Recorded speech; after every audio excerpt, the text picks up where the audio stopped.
So today we're going to start our new chapter number 16, reading comprehension. देखो हम पहले paragraph को समझते हैं, फिर जो हमसे क्वेश्चन पूछे गए हैं हम उनको अच्छे से समझकर आंसर देंगे. तो there was a little red bird. तो क्या थी? छोटी सी रेड बर्ड होती है. It lived in a dark house inside the soft leaves of a rose bush. एक बहुत ही सुंदर सा फ्लावर होता है रोज, वो उसके अंदर एक छोटा सा घर बनाकर रहती थी. One day it heard a little tap on the door. तो एक दिन उसकी डोर पर आकर कोई नॉक नॉक करता है. Who is it? asked the bird. तो बर्ड पूछती है कि कौन है. It's the rain. कि मैं कौन हूँ? बारिश हूँ. I want to come in, said a soft voice. वो बहुत ही प्यारी सी मीठी सी आवाज में बोलती है, क्या मैं अंदर आ सकती हूँ? Next there was another sound near the window. तो उसको विंडो के पास एक और साउंड सुनाई देती है. Who is there? कि वहाँ कौन है? तो आज द बर्ड फिर से पूछती है. It's a sunshine, said a चीयरी voice. तो बहुत ही चीयरी सी वॉइस में आता है कि यह सनशाइन है. आई वॉन्ट टू कम इन, और मुझे भी अंदर आना है. Yes come, please come in. Rose bird open the door. तो जो रोज बर्ड है वो डोर को ओपन करती है और दोनों का ही वेलकम करती है. Day and sunshine came in, दोनों ही अंदर आते हैं. They play together for some time, और वो कुछ समय खेल करते हैं, अच्छे से खेलते हैं. The rain and sunshine asked the little bird to come outside. तो बोलते हैं कि चलो, अब वो दोनों ही बोलते हैं, रेन और सनशाइन भी बर्ड से बोलते हैं कि चलो चलो तुम बाहर आ जाओ. Little rose bird put her head out of the door of her house. तो वो अपना जो फेस है वो डोर से किससे अपने घर से बाहर निकालती है. She saw a beautiful garden. उसको बहुत ही सुंदर सा गार्डन दिखाई देता है. She grew into a pretty big flower. और वो क्या होता है, एक सुंदर से फ्लावर में ग्रो हो जाती है और उसको अपने आसपास का एनवायरनमेंट दिखाई देगा. यानी ये एक बर्ड है, ये ऐसे बंद है और फिर वो हिल जाती है रेन और सनशाइन की हेल्प से. तो where did the little red bird live. तो कहाँ पर रहती थी वो? अपने छोटे से रोज बर्ड के अंदर एक घर बनाया हुआ था, वहां पर रहती थी.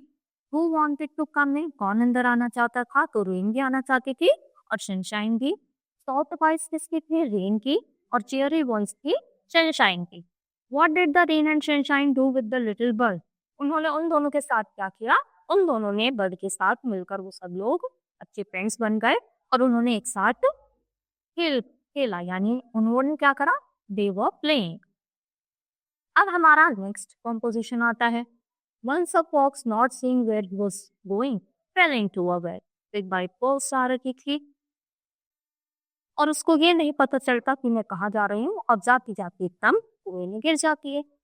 The well was not deep, but it was too deep for the fox to get up. भले ही वो इतना गहरा नहीं था, पर fox के लिए गहरा था क्योंकि वो उससे बाहर नहीं आ पा रही थी. Soon a goat came alone. तो थोड़ी की टाइम बाद एक गोट आती है. The goat looked down into the well. वो देखती है वेल में झाँक कर कि ये क्या हो गया. Goodbye fox. Goodbye fox. He said, what are you doing down there? तो बोल, good day fox. तुम fox यहाँ पर क्या कर रही हो? Having a good time, said the fox. तो बोलती है कि मैं अपना अच्छा दिन ही यहाँ पर स्पेंड कर रही हूँ. The grass here is very good. Would you like to share it with me? कि जो यहाँ का ग्रास है वो बहुत ही सुंदर है, क्या तुम मेरे साथ उसको शेयर करना चाहोगी? Thank you, said the goat. तो गोट बोलती है कि thank you. I should like some of that good grass. So the goat jumped down into the well. गोट इतने स्टेप होती है उसकी बातों में आ जाती है कि हाँ मैं देखना चाहूंगी, और वो भी उसमें नीचे गिर जाती है. As soon as the goat jumped down, the fox jumped on its back and was thrown out of the well. तो जैसे ही वो गोट नीचे आती है तो फॉक्स तो बहुत चालाक है, उसने क्या करा, गोट के बैक पर पैर रखकर ऊपर छलांग लगा ली, यानी खुद बाहर आ गई. I hope you like the good grass, said the fox as he ran off and left the poor goat in the well. और क्या बोलकर जाती है कि मुझे लगता है तुम बहुत ज्यादा एंजॉय कर रही हो, और गुड बाय, मैं तो जा रही हूँ और तुम अच्छे से एंजॉय करना. तो यहाँ पर गोट फॉक्स हंस गई और द फॉक्स अब अपनी चालाकी से बाहर आ जाता है. The fox couldn't get out of the, इससे वेल से नहीं बाहर आ पा रही थी वो. The goat asked the fox what, क्या पूछा था गोट ने कि what are you doing there, है ना. तो यहीं से वो आपको लिखना है. What are you doing down there? तो ये वाली लाइन लिखनी है. What are you doing down there? तो इसको कंप्लीट करना है. The fox jumped on God's back and was out of the well. यानी इसकी बैक पर जंप करके बाहर आ जाती है और वेल से बाहर निकल जाती है। डीप का अपोजिट क्या होता है? शैलो। और गुड का होता है बैड। राइट, ट्रू और फॉल्स? तो the well was not very deep. True, इतना ज्यादा तो डीप नहीं था, और फॉक्स के लिए डीप था। The goat jump down into the well. True, वो उसकी बातों में आकर उसमें गिर जाती है। The story teaches us it doesn't pay to be greedy. ये भी ट्रू है कि हमें लालची नहीं होना चाहिए। उसने अपनी बातों में फंसाया और वो उसमें आकर गिर गई कि अच्छा ग्लास अच्छी है, और हलरी वो उसके ऊपर क्या हो गया? उल्टा पड़ जाता। फिर एक और स्टोरी है हमारी। A deer came to a pond to have a drink. तो एक डेयर है, वो पॉन्ड में आता है पानी पीने के लिए। वो बहुत ज्यादा प्यासा होता है। तो water was still and clear and he was able to see his own reflection in the water. ये जो पानी था वो इतना ज्यादा साफ था कि वो उसमें अपने ही रिफ्लेक्शन आराम से देख पाता था। He looked at his pair of horns which were long and beautiful. तो वो उसमें अपने सुंदर से हॉर्न्स देखता है, तो उसको बहुत ही ज्यादा प्राउड होता है अपने हॉर्न्स पर, क्योंकि वो बहुत ही ज्यादा सुंदर होते हैं। He then looked at his legs. फिर वो अपने पैरों की तरफ देखता है। They were thin and skinny. वो बहुत ही ज्यादा पतले और स्किनी होते हैं। With the sign, the deer said, "My horns are beautiful and I am proud of them." तो वो देखकर बोलता है कि मेरे जो हॉर्न्स हैं वो इतने ज्यादा सुंदर है और मैं उन पर बहुत ही ज्यादा प्राउड फील करता हूँ। But my legs are ugly, I am ashamed of them. पर मेरे लेग्स तो बहुत ज्यादा अगली है, देखने में अच्छे नहीं लगते, तो उसकी वजह से मैं बहुत ज्यादा शर्मिंदा फील करता हूँ। At this moment he saw a tiger coming towards me. और इसी टाइम पर वो देखता है कि एक टाइगर भागकर उसकी तरफ आ रहा है। He turned quickly and ran into the jungle.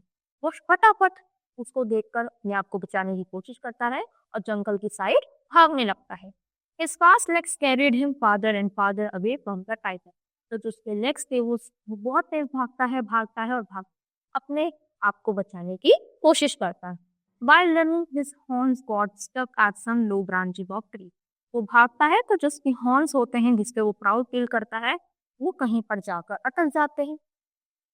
He pulled and pulled, वे खींचता है, पूछता है, पूरी कोशिश करता है। Luckily he was able to free himself from the branch. और फाइनली वो उनसे फ्री हो जाता है। He was nearly caught by the tiger because of his beautiful and long horns. तो वो सिर्फ जिस पर वो प्राउड फील करता था, आज वो उसी की वजह से टाइगर से पकड़ा जाता। When he was safe from the tiger, the deer sighed again and said, My horns are most beautiful, but I was nearly killed because of them." तो भला ही मेरे जो हॉर्न्स है वो इतने सुंदर है, पर आज मैं उन्हीं की वजह से मार सकता था। My legs are thin and skinny, but they are saved my life.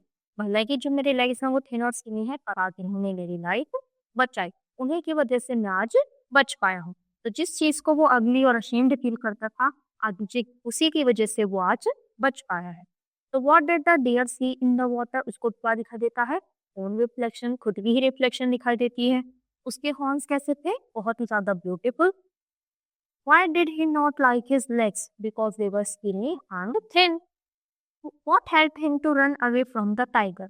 किसने हेल्प करी? इसके जो स्किनी लेग्स थे उसी ने हेल्प करी। फिर इनके अपोजिट लिखना है। ब्यूटीफुल का अपोजिट होता है अगली और थिन का होता है थिक। इसी के साथ ही चैप्टर पर फिनिश होता है। आई होप आपको सभी चीज अच्छे से क्लियर होंगी। तो आज के लिए इतना ही। Thank you.